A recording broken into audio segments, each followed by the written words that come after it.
What's up, everybody? Ben Rezzi here for Odd Chopper. I'm back. College football rolls on week 11. We're going to be in bowl season before we know it. College basketball has tipped a lot going on, but let's focus in on a huge Saturday. I'll be honest, it's not the best slate of games. There's some marquee matchups that are not the best betting. Then there's some weird, greasy games that I think have some value, but we're here to take not one, not two, but three games, put them in a parlay, and try to cash what has been an elusive college football parlay this year. And welcome to the channel.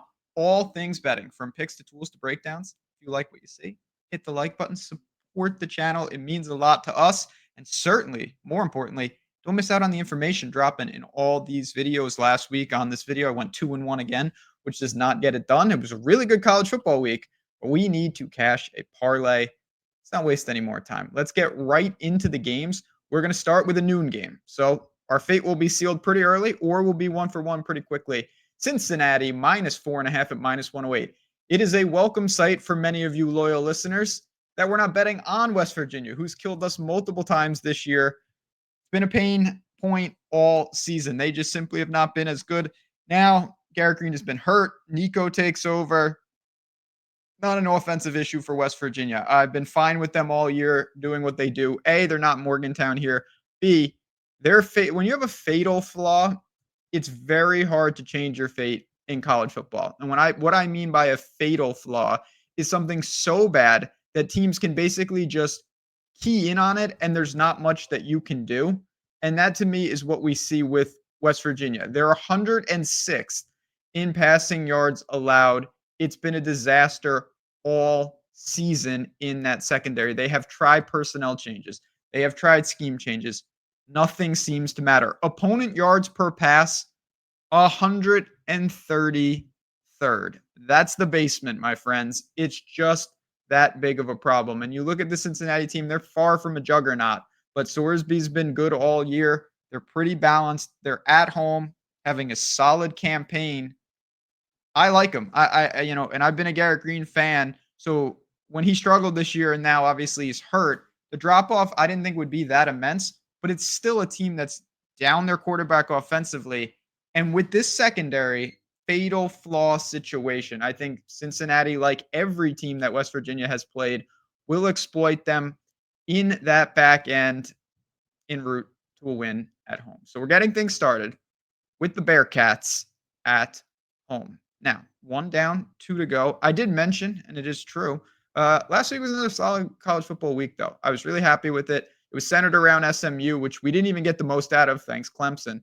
But all of that and more, if you're hanging in on these Saturdays and you're looking for more content, you're looking for more action, you're looking for a place to talk some sports, come join us on Tails. My community is wide open. All the plays sync right to the app here. They get notifications right to your device. And not only that, they sync right to Discord. So if you're not into Discord, you can always just go to this app and quickly and easily get any plays that I'm dropping, explanations and all that. If you're in Discord, you get the same thing. Plus, you get all the channels to sweat out games, live bets, talk through strategies, ask questions, all of this good stuff.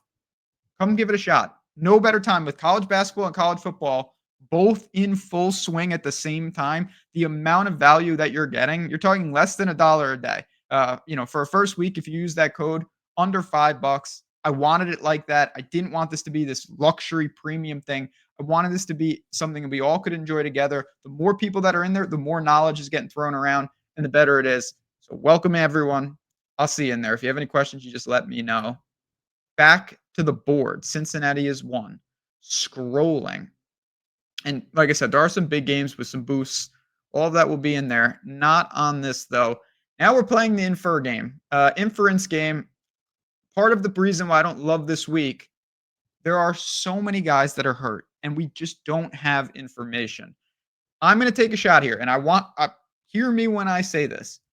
I don't know if Brady Cook is going to play. I don't know if Noel is going to play. Missouri, like a lot of teams, are banged up. But I'm gonna rock that he is gonna play, and I don't think they should be underdogs here. If he does not play, not thrilled, but I don't think you're completely coffined either. And that's why I'm doing this. Give me Missouri at home plus 2.5 against Oklahoma. So let's talk about this game. First of all, Oklahoma is a mess. I have not been a fan of them all year. I've picked on them all year. They're 5-4, but they ripped off their first 3 against Temple, Houston, and Tulane. Since then, they beat Auburn and they beat Maine last week. I don't even know why they're playing Maine.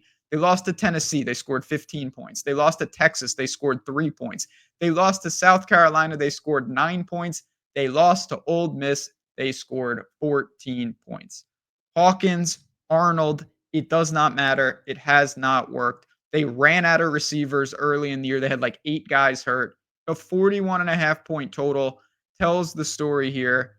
Missouri hasn't been unbelievable. They're 6-2 on the year with losses to Texas A&M, and they got shut out by Alabama in Tuscaloosa in a game that was just a mess. Brady Kirk hurt his hand. They couldn't manufacture anything, but they're strong at home. They're back home here, and this is a short of Oklahoma. I don't believe that Oklahoma should be a road favorite. Even if you price in Brady Cook sitting, I still don't think that Oklahoma should be favored. So I will ride with Missouri here. Hopefully, they get some of these weapons back. But even if they don't, we're going to play the, like I said, inference game. I don't think that Oklahoma should be favored on the road. I don't think they have enough offense. Missouri's defense will be here, and they will be ready to go. Missouri gets it done, hopefully in relatively easy fashion. But I'll ride with them. Give me my plus 2.5 at minus 108. If you want to wait a little bit and see if a 3 pops, you can do that. If we get confirmation on the quarterback, this line's going to move one direction or the other. You can absolutely keep an eye on that. I'm willing to take the plunge here, or you could roll plus 114 on the money line. Make sure you shop it. 2 down, Cincinnati, Missouri, 1 to go. I also want to mention it's right on the screen. Bet365, 5 into 150. It's that simple with bonus bets. There's a million different ways to do this. You can claim with the link below. You can go through our link join, and you'll get not only this bonus bet, but you'll get a free month of the Tails Discord that I was talking about.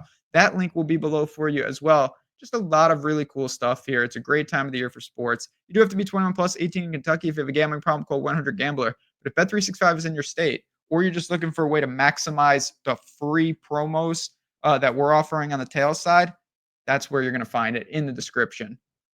All right. The stage is set. Hopefully we survive to the 8 p.m. window. Pittsburgh, Virginia, over 57. Totals have been good. We had a total in the video last week in the UAB game. That was honestly a generational well spot, and I did not much with it. Soared over. Pittsburgh is the team that we shorted heavily last week with SMU to great success, but now they're back home. 7.5-point favorite against Virginia. This is a real simple evaluation. It doesn't mean it's going to be a simple win, but it's a simple evaluation. Pittsburgh and Virginia play crazy fast. Now, they know that. The books know that. It's not like we're discovering something. But I don't think this tempo is being priced in enough, to be completely honest. Seconds per play in the entire country, Pittsburgh is 3rd. Virginia's 20th, 22nd to be exact. Wow. That's a lot of tempo. And I just look at the way Pittsburgh's played all year. They want to get up and down, even against SMU. They gave up 48 points in that game. In the game before that against Syracuse, they scored 41. They've been more than content to get in wild games with every single team except Cal. Cal was 17-15. Other than that, though, 34-24 against North Carolina. They hung 70 points on the Penguins of Youngstown State. There were 72 combined points in the West Virginia game. There was 55 combined points in the Cincinnati game, and there were 79 points in that Kent State game to open the year. I just like what Pitt's doing this year. They're ahead of schedule on this rebuild, and I think that Virginia will be more than happy to play ball. Virginia's a team 4-4 on the year. They've lost 3 straight, and the defense has collapsed. They've given up 40-plus points in 2 straight games, but they also scored 31 on Clemson. They've scored 40 points this year. Fine offense. Pittsburgh's defense has been exposed at times. I think you're going to have ample opportunities for big plays here. You're certainly going to have the volume that gets you there. And I just look at Pittsburgh. They're very stout against the run, holding teams under 3 yards per carry. They're not as stout against the pass, though. Some of those metrics, passing yards per game, 113th. Opponent pass play percentage is high, which means in some ways they've been leading in these games. But teams are also keying in on the secondary. So I look at this. I like this over at 57. I think the tempo gets us there. I also think just the secondaries can be exposed on both sides. Give me an over to close this out. There we have it, friends. Let's do a quick recap. Bring up the bet slip. We're over 6-1 with Cincinnati, Missouri, and the over in the Pittsburgh game. There we have it. A beautiful ticket. Hopefully one that cashes. Again, it's not easy to cash a 6-1 play. Variance is high, but you keep doing it. Put good bets together and good things will happen. If you have any questions at all on anything that we talked about, Jazzraz Bets on Twitter. Happy to help, happy to assist, and I hope to see you guys all in the Tails community on Discord. One last reminder, hit that like button on the way out. Have a great college football Saturday where you're betting parlay, straight bets, or anything in between. Let's cash some tickets. We'll do it again next week.